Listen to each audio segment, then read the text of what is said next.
Thanks. Well, I see it's 4 o'clock. So welcome to the Planning Committee of Wednesday, July 21st. The first item, we have the minutes of the Planning Committee held July 6th. Were there any errors or omissions? Move adoption. Moved. Seconded by Councillor Liu. Thank you. Any discussion? Seeing none, I'll call the question. All those in favor? Aye. Opposed? It is carried. Thank you. The next committee meeting is scheduled for September 8th at 4 p.m. in Council Chambers. Any items to add to the agenda? All right, item number 1, application by Rav Baines for rezoning at 3220-3240 Glendale Road from the single detached RS1E zone to the single detached RS2C zone. Mr. Rice and Mr. Andrews? Thank you, Madam Chair. I have nothing further to add aside from highlighting that the rezoning is to facilitate the subdivision of a single-family lot with existing strata-titled duplex into 2 single-family lots. The lot size policy for the area permits existing duplexes to rezone and subdivide into 2 equal lots, and therefore is consistent with the policy. 1-bedroom secondary suites of approximately 466 square feet per 43 square meters are proposed for each lot. There's 3 trees on the property, 1 in the front yard, 2 in the rear, and then 1 city tree are to be retained and protected. And the existing siting of the driveways will be maintained to ensure the retention of the front yard tree and the city tree. Happy to answer any questions you may have. Thank you. Are there any questions from committee? Move the recommendation. Second. The recommendation has been moved and seconded. Thank you. I'll call the question. All those in favor? Aye. Opposed? It is carried. Thank you. Item number 2, revised rezoning considerations for the application by Rick Dan for rezoning at 7220 Railway Avenue from the single detached RS1E zone to the compact single detached RC2 zone. Mr. Andrews and Mr. Reese again. Thank you, Madam Chair. Nothing further to add. Just wanted to highlight that the rezoning is to facilitate an amendment to the 2015 rezoning report for the 1 single-family lot to be subdivided into the 2 compact single-detached lots with vehicle access from the rear lane. The amendment is to revise the affordable housing provision to meet current affordable housing policy requirements, as well as to request a second public hearing due to the amount of time that has passed since the original public hearing was completed on November 16, 2015. The applicant now proposes to provide a 1-bedroom secondary suite on each of the proposed lots instead of just the 1 total from 2015. And each secondary suite will be a 1-bedroom secondary suite, approximately 36 square meters, to comply with the current affordable housing policy requirements. No changes required to the lot size policy for the area, as the lot size policy amendment to remove the subject lot and 3 others was approved at the previous public hearing. No bylaw size trees are on the subject property, and 2 new trees per lot are proposed to be planted as part of the required landscape plan. Happy to answer any questions. Thank you. Councillor Steves. Yeah, I don't have a question. I think this is an improvement over the previous proposal. My own thoughts is I'd really like to see much better, higher density along this strip, especially in this particular area. So that's my only comment. I think we did improve the density of a few lots just to the north of this a year or 2 ago, and we really should be densifying the Railway Avenue corridor. Any other questions or comments from committee? Move the recommendation. Second. The recommendation is moved and seconded. Thank you. Seeing no further discussion, I'll call the question. All those in favor? Aye. Opposed? It is carried. Thank you. Item number 3, application by Maiden Ahir, Chalinder Ahir, Kiel Ahir, and Harbax Ahir for rezoning at 10726, 10728 River Drive from the 2-unit dwellings RD1 zone to the single detached RS2B zone. And it's my understanding that Anita Ahir is here at committee. I I see her name there on the screen and is available for questions. Mr. Andrews? Thank you, Madam Chair. The rezoning is to facilitate the subdivision of an existing stratified duplex lot into 2 single-family lots. The proposed rezoning and subdivision is consistent with the council's policies respecting the subdivision of existing duplexes. 2-bedroom secondary suites of approximately 495 square feet or 46 square meters are proposed for each lot. 2 trees, a portion of the existing hedgerow in the rear yard on the subject property, and 3 city trees are to be retained and protected, as well as special measures including arborist supervision and careful excavation will be in place to ensure that trees designated for retention in the rear yard will not be impacted by construction. Happy to answer any questions. Thank you. Are there any questions from committee? Move the recommendation. Second. The recommendation has been moved and seconded. Thank you. Seeing no hands up, I'll call the question. All those in favor? Aye. Opposed? It is carried. Thank you.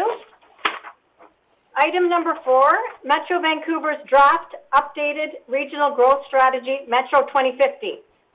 And we have Peter Whitelaw and John Hopkins here with us today.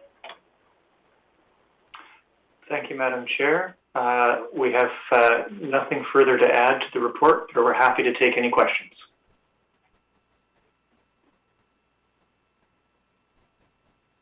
Linda, you're muted.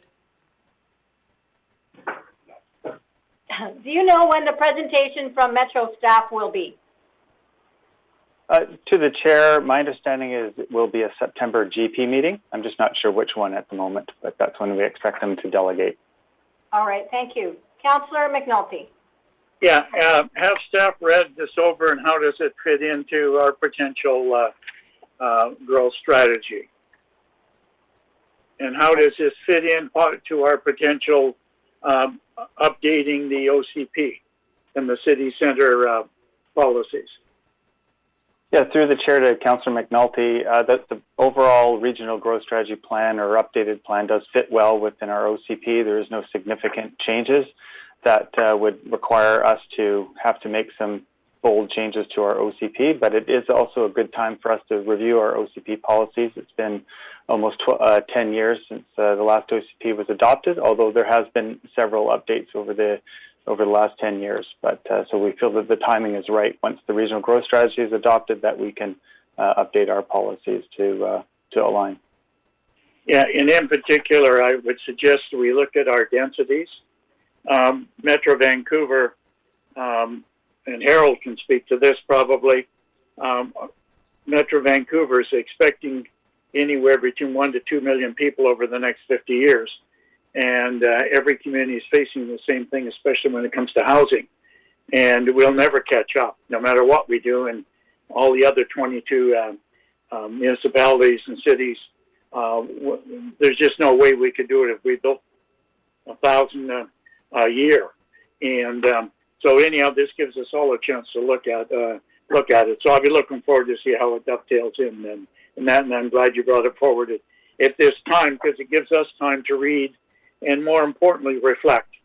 And it'd be nice to, if we could, from Harold's point of view and Malcolm, is anything discussed at Metro regarding this to be brought back to us as we see how other municipalities are thinking.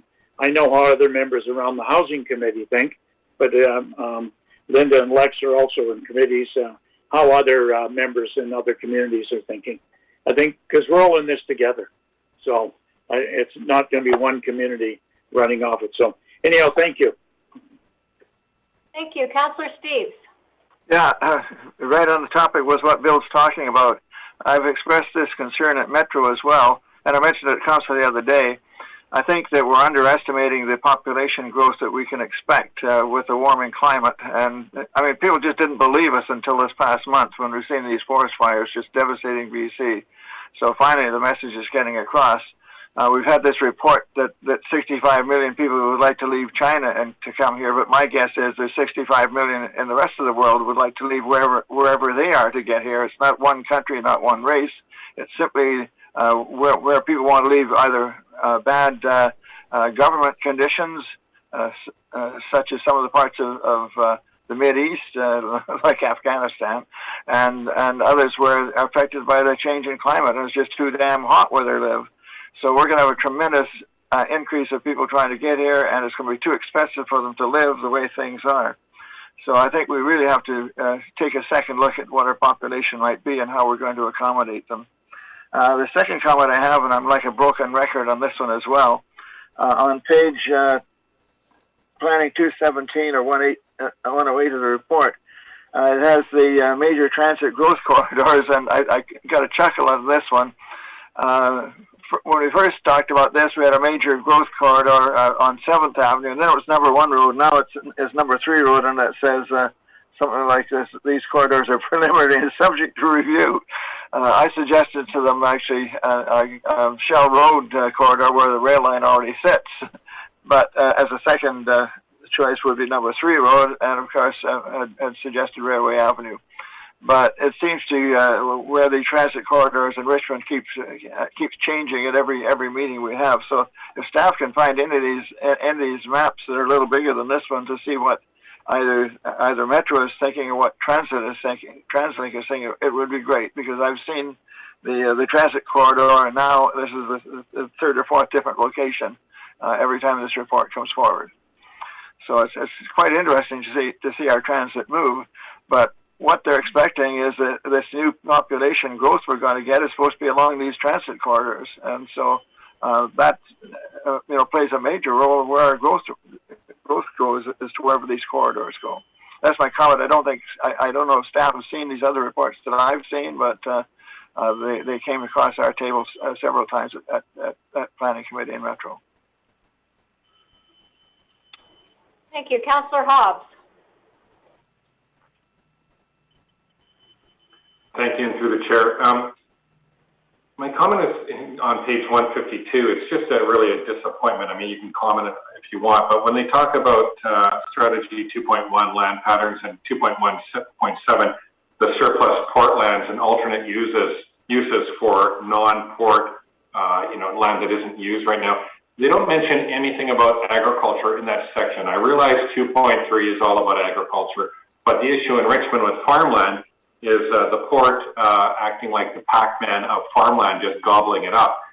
And I think it should be an emphasis of theirs, at least, that when they acquire farmland, which they do, and they do lease it out, but it should be acknowledged in that alternate use of port lands, despite having 2.3, which is all about agriculture. But that doesn't touch on alternate uses for port lands. So I guess the question would be, are we anywhere in dealing with the port, which is related to this report? I know it's Metro Vancouver, in terms of coming to some terms on their need or insatiable need, perhaps, for farmland? I know it's about Metro Vancouver, the report, but... Madam Chair, perhaps I can tackle that one. I think from the city's perspective, we are, in that we have let the port know often and loudly that we don't support the consumption of agricultural land to industrial or other use. We've made it very clear to the port that there is actually, notwithstanding their claims, which I think are somewhat biased, there is plenty of available industrial land for them to buy if that's what they want, both within Richmond and the region. The problem seems to be that the port isn't willing to pay industrial land prices for industrial land. So the city view has been that the conversion of land by the port or anyone else, agricultural land, is unacceptable. And, there's been a lot of smoke and mirrors, in my view, from the port end. They talk about, oh, well, we're just going to use it for agriculture, we're leasing it for agriculture, and if we do something down the road, then we'll address, compensation. But the city has made it clear that that is unacceptable. That sort of just kicking the issue down the road and avoiding taking responsibility for the purchase of agricultural land. Okay, thanks. I realize it's not really on topic exactly. I was just disappointed to not see it in there at all in that one particular strategy. Thanks. Thank you. Councillor Liu. Thank you, through the chair. Thank you for this report. The information for Richmond is put together with Delta and Tsawwassen First Nation. So do we have access to the disaggregated information for Richmond for the things like the population growth and housing? Certainly before we do our OCP update, and I think it would help create clarity for the vision of the future of what Richmond's going to look like if it just everyday Richmond people can see what our numbers are expected to be from Metro. Yeah, through the chair to Councillor Liu, we will have access to numbers that are Richmond specific for population, housing, and employment, and we should have those numbers. Actually, I'm hoping by September that we can present those to council. Okay, and we'll be using those, numbers for the OCP review as well. Okay, perfect. Thank you. And then a follow-up to that is for municipalities that don't either build or approve their allotted share of housing. Is there any consequence for them?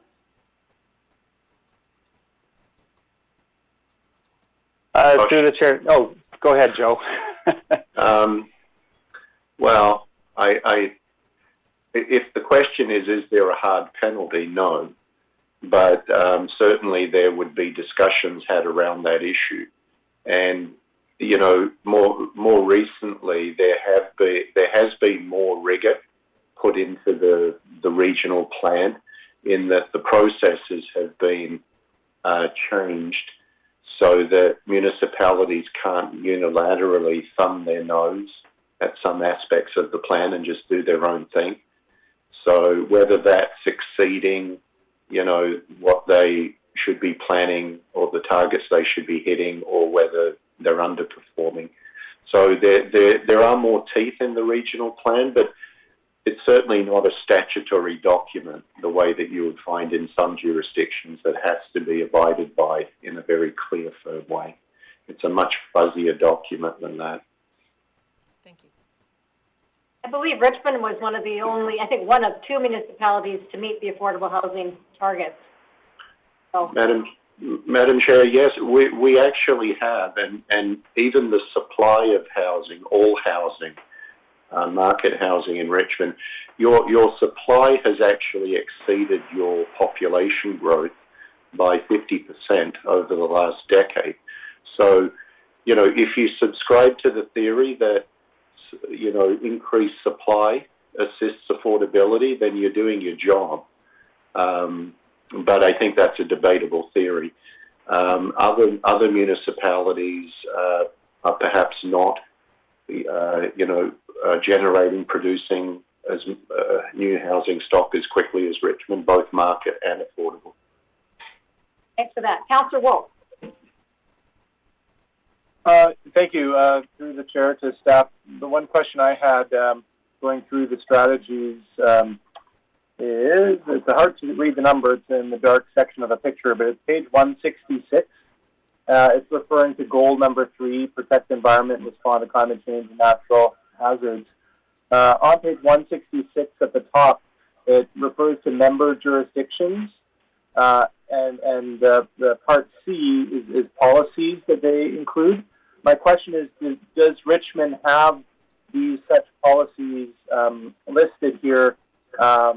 And specifically, the first one talks about protecting the integrity of land, and then further on it says from activities in adjacent areas. So then if I go to the map on page 214, map number 2, it shows a few areas in Richmond that are in the conservation and recreation dark green color. So I'm just curious. One of them is the Nature Park, the Garden City lands, the 4 properties. The other area is Iona, which is the Metro Vancouver Park. So my question is, what does the city already have the policies, or is that something that will be born as a result of this new plan? And then second part to that, what do we do as an example for adjacent areas to help protect the integrity of the conservation areas. So, yeah.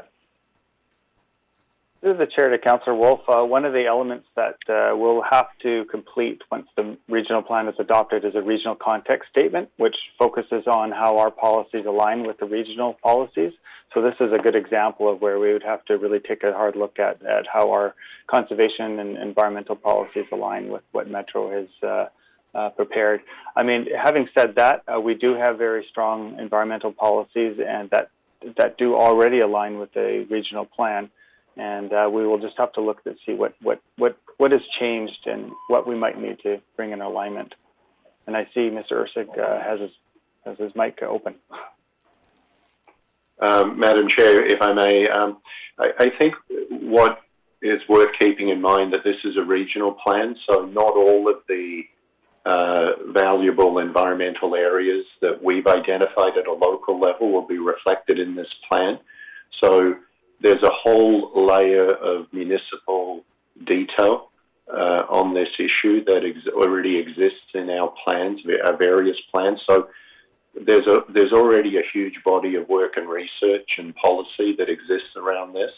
What we would be doing as part of our OCP review, for instance, and we will be bringing you a terms of reference for the scope of that in the fall, we would be looking to revise, update, expand, refine existing policy so that there is alignment with the region. I think, Councillor Wolf, on your question of what do we do in adjacent or contiguous areas, yeah, it's very much site-specific, but there is policy both in area plans and in the OCP around the sensitive development of contiguous parcels. So there's attention paid to how a development site, for instance, adjacent to an environmentally sensitive area can develop within the development site. So there may be requirements for buffering or additional retention of vegetation, trees, etc. But I think that all of that, although there's a lot of stuff already on the table in this area, all of that is really going to be up for review and refinement, and I think expansion as part of the OCP review. Thank you. Through the chair, if I may just follow up one point here. I'm thinking of those are relevant examples, and I see how it would work in development areas in the city. But one in question, I guess, is around Sea Island, where it is in we're Richmond, we're the member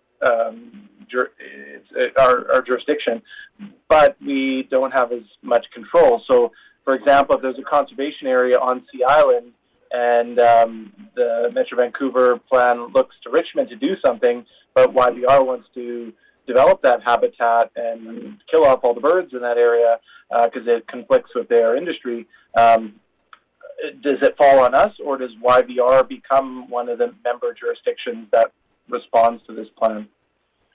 Right. There's no question that when you're talking about lands owned by senior levels of government, they have their own jurisdiction and autonomy. And so sometimes what they either do or intend to do doesn't align with either the region or the or municipal policy. But we do have a dialogue with with both the port and YVR to flag those issues.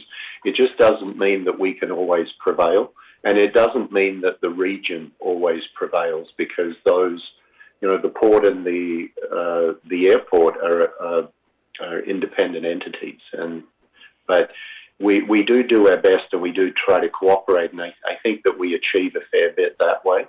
I mean, I would say though that when we look in our planning, we look at the network of environmental areas, not just individual sites, and we try to ensure that there's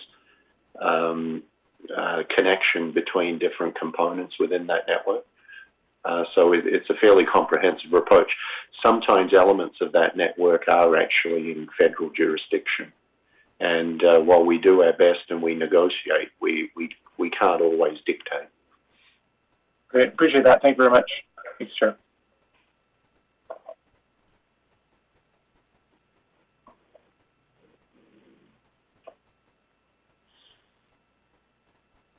Sorry.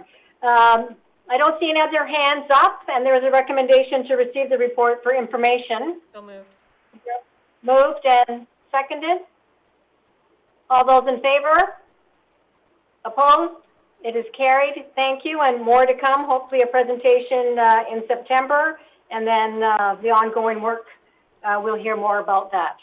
I don't believe there are any managers' reports. No, Madam Chair, there aren't.